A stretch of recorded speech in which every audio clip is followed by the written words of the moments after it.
أعوذ بالله من الشيطان الرجيم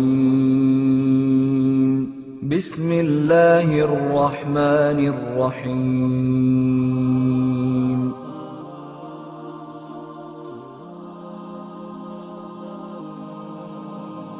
Assalamu alaykum, lecture du livre Les 40 hadiths Nawawi.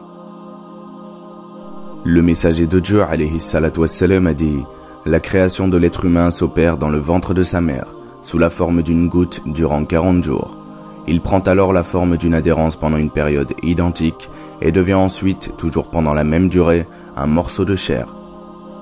Un ange lui est alors envoyé et lui insuffle l'âme, et on lui ordonne d'inscrire 4 choses: sa subsistance, la durée de son existence, ses œuvres, et s'il sera parmi les malheureux ou bienheureux.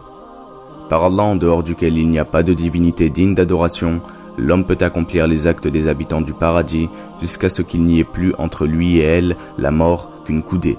C'est alors que sa prédestination le rattrape et qu'il accomplit un acte des habitants de l'enfer et y entre. Et à l'inverse, l'homme peut accomplir les actes des habitants de l'enfer jusqu'à ce qu'il n'y ait plus entre lui et elle la mort qu'une coudée. C'est alors que sa prédestination le rattrape et qu'il accomplit un acte des habitants du paradis et y entre. Rapporté par Al-Bukhari et Muslim. Quelques enseignements contenus dans ce hadith: les étapes de la création de l'homme dans le ventre de sa mère.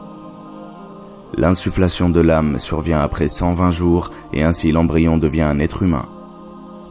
Les œuvres sont une cause d'entrée au paradis ou en enfer. On ne peut connaître en ce bas monde celui qui a été prédestiné au malheur ou au bonheur éternel.